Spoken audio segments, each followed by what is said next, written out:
Graça e paz, irmãos. Nós louvamos a Deus porque o Senhor tem nos abençoado com a salvação em Cristo Jesus.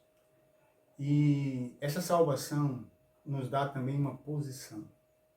A posição de que nós somos filhos, filhos de Deus. Eu quero ler para vocês, que nós leiamos hoje, o texto de Lucas capítulo 4, que diz assim no verso 3. Disse-lhe então o diabo: se és o filho de Deus, manda que esta pedra se transforme em pão. O que foi questionado aqui não é a necessidade que Jesus tinha, como nós temos, de sermos alimentados, a necessidade do pão diário, de estarmos comendo, da fome. O problema, o que foi questionado aqui, é se tu és o Filho de Deus. E esse é algo que muitas vezes passa pelo coração de muitas pessoas, de muitos crentes, essa dúvida. Quem é filho de Deus? O mundo diz todos são filhos de Deus. Mas realmente o são? Nós precisamos fortalecer as nossas convicções quanto à nossa fé nesta verdade absoluta da palavra de Deus, que é que nós somos filhos de Deus. O Evangelho de João, no capítulo 1, no verso 12, ele diz: mas a todos quanto receberam, deu-lhes o poder de serem feitos filhos de Deus. Os quais, diz o verso 13, não nasceram segundo a vontade da carne, não nasceram segundo a vontade do homem, mas nasceram segundo a vontade de Deus. Então, os filhos de Deus são aqueles que nasceram segundo a vontade de Deus. A vontade da carne, a vontade do homem, são nossos filhos naturais, que nós geramos no nosso relacionamento conjugal. Mas nós, espiritualmente, somos gerados por Deus em Cristo. No Evangelho de João, ainda no capítulo 3, e Nicodemos tinha uma grande dúvida, um grande questionamento. Senhor, como é que eu vou ver as questões da vida eterna? Como é que eu vou saber que eu sou salvo? Como é essa questão da salvação? Jesus olha para Nicodemos e diz: Nicodemos, não te admires de eu te falar que é necessário nascer de novo. A Bíblia nos ensina que Nicodemos não entendeu nada disso e questionou de novo: mas como eu posso, sendo velho, voltar ao ventre da minha mãe? Porque a concepção de Nicodemos era apenas a concepção do nascimento natural, do nascimento de um filho, de alguém que vinha do útero da sua mãe. Como poderia um homem velho voltar a ser um feto? Isso é impossível. E ele não entendia isso, mas Jesus Cristo traz a explicação e diz: olha, Nicodemos, não te admire de eu te dizer que é necessário nascer de novo. Porque o Espírito sopra onde quer. E outra coisa, o que é nascido da carne é carne, o que é nascido do Espírito é Espírito. Então não fique admirado de eu te dizer que é necessário nascer outra vez. Porque o nascimento que Jesus estava falando ali era justamente a questão do nascer de novo espiritualmente e nascer agora como filho de Deus. Mas como é que nós vamos saber essa questão de que nós somos filhos? Eu quero compartilhar mais 2 textos com os irmãos sobre essa questão. O primeiro deles está no livro de Romanos, no capítulo 8. Assim, pois, irmãos, somos devedores não à carne, como se constrangidos a viver segundo a carne. Porque se viverdes segundo a carne, caminhais para a morte. Mas se pelo Espírito mortificardes os efeitos do corpo, certamente vivereis. Então, inicialmente o apóstolo Paulo começa a dizer aqui que eu não estou constrangido, eu não sou devedor à carne, mesmo estando nesta carne. Porque este é o meu primeiro nascimento, o seu primeiro nascimento, o nascimento físico. No versículo 14, então, ele diz: pois todos os que são guiados pelo Espírito de Deus, estes são filhos de Deus. Então, como é que eu defino, como é que eu sei que eu sou filho de Deus? Todos quanto receberam a Jesus são filhos de Deus. E agora, vamos dizer assim, que a prova disso é que o filho é guiado pelo Espírito de Deus. Por quê? Porque a Bíblia diz que esse Espírito passa a habitar nas nossas vidas. O Espírito Santo de Deus passou a habitar em mim, me transformou numa nova criatura.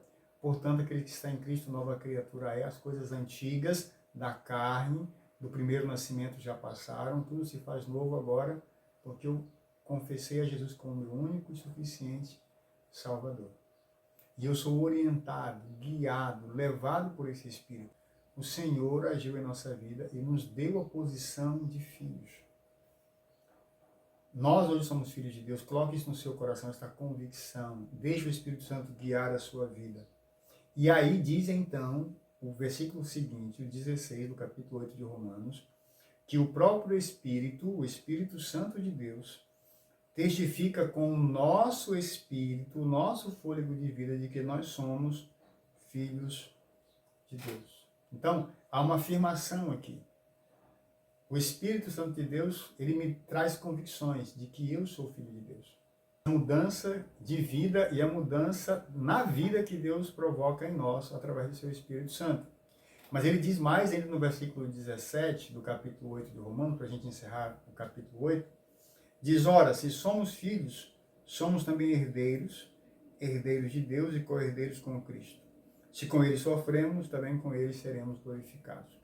O que agora ele passa a afirmar? Que o Filho, né, que nasceu em Cristo Jesus, é nova criatura e passou agora a ser filho por adoção e tem os direitos de um filho, de uma herança. A convicção é muito maior. A bênção de Deus na nossa vida é completa. Não somente somos declarados filhos para que pudéssemos dizer, eu sou filho de Deus, mas ele também nos garante uma herança celestial, uma herança da glorificação. Certamente nós seremos como Cristo é e herdaremos o mesmo estilo corpóreo de Cristo, de um Cristo glorificado. Nós não seremos deuses como Jesus é Deus, mas nós viveremos para sempre com o Senhor, como diz o salmista no Salmo 23, no verso 6. O outro texto que quero compartilhar com vocês é o texto de 1 João, no capítulo 3. Diz assim, vede que grande amor nos tem concedido o Pai, a ponto de sermos chamados filhos de Deus. Ser chamado filho de Deus, então, é uma prova do amor de Deus para conosco, pelo fato de ter Cristo morrido por nós, sendo nós ainda pecadores, porque Deus amou o mundo de tal maneira que deu o seu Filho para morrer por nós. E todo aquele que nele crê está salvo, é salvo, e somos filhos. Por esta razão, porque somos filhos, diz o texto ainda, capítulo 1, versículo 1 do capítulo 3, por esta razão, o mundo não nos conhece, porquanto não conheceu a ele mesmo. Muitas vezes afirmar que somos filhos de Deus parece um absurdo diante das circunstâncias, porque todos querem ser filhos de Deus. No entanto, o que está dizendo aqui é justamente que o mundo ignora isso, o mundo não consegue entender isso. O mundo, as pessoas sem Cristo, não conseguem entender que apenas os que nascem de novo passam a ter esta posição. Apenas os que recebem a Jesus passam a ter esta posição.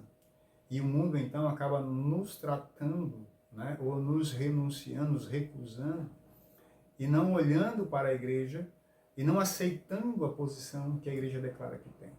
Mas eu não declaro que sou filho de Deus, porque eu acho que sou mais importante. Vou voltar de novo. Declaro que sou filho de Deus, porque o Senhor me amou e eu recebi a Jesus Cristo como meu único e suficiente Salvador. Mas o texto ainda continua dizendo, amados, agora somos filhos de Deus e ainda não se manifestou o que havemos de ser. Agora eu tenho a posição de filho, mas ainda eu não fui transformado. O verso 2 diz, sabemos que quando ele se manifestar, aqui nós estamos falando do arrebatamento, da volta de Jesus para levar a sua igreja, sabemos que quando ele se manifestar, seremos semelhante a ele, porque haveremos de vê-lo como ele é. Então, olha só, a herança mencionada em Romanos também está sendo aplicada aqui, a herança corpórea de um novo corpo glorificado. Somos filhos, afirmamos isso, mas ainda não estamos, ou ainda não somos como ele é, no sentido de que ainda estamos nesta carne, nesse corpo, mas um dia nosso corpo será glorificado. A Bíblia diz que toda lágrima se enxugará, todo choro cessará, toda dor passará, porque nós estaremos diante do nosso Deus. E mais ainda, ele diz assim, porque havemos de vê-lo como ele é, e a si mesmo se purifica todo o que nele tem esperança. assim como ele é puro.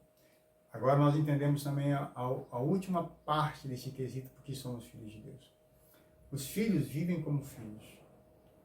Nós somos filhos de Deus, e é por isso que ele está dizendo que assim como Jesus se mantém puro, e a pureza está no céu, e ele voltará puro para glorificar os puros, os filhos, que procuram viver longe de toda a desobediência, longe do pecado, longe das contaminações desse mundo. Como filhos de Deus, precisamos honrar o nosso Pai. Precisamos não apenas dizer que Ele é nosso Pai, precisamos mostrar com a nossa vida de que realmente nós somos filhos de Deus, que nós vivemos longe do pecado. A Bíblia diz que em Cristo Jesus nós somos mais do que vencedores. Vencemos o quê? Não é a vitória apenas quanto às lutas, às dificuldades, mas é a vitória sobre o pecado. A Bíblia diz assim que o pecado, que nós já morremos para o pecado, já fomos separados. Aqui ainda no texto de 1 João, diz, todo aquele que pratica o pecado também transgride a lei, porque o pecado é transgressão da lei. Sabeis também que ele se manifestou para tirar os pecados, e nele não existe pecado. E os que estão nele não vivem na prática do pecado. Por quê? Porque a Bíblia diz que quem vive na prática do pecado nunca viu a Deus, nem o conheceu. Somos filhos? Você é filho? Essa é uma pergunta que deve ressoar no seu coração, deve fortalecer as suas convicções. Quem são os filhos? Os que receberam a Jesus Cristo como seu único e suficiente Salvador. Mas a todos quanto receberam, deu-lhes o poder de serem feitos filhos de Deus.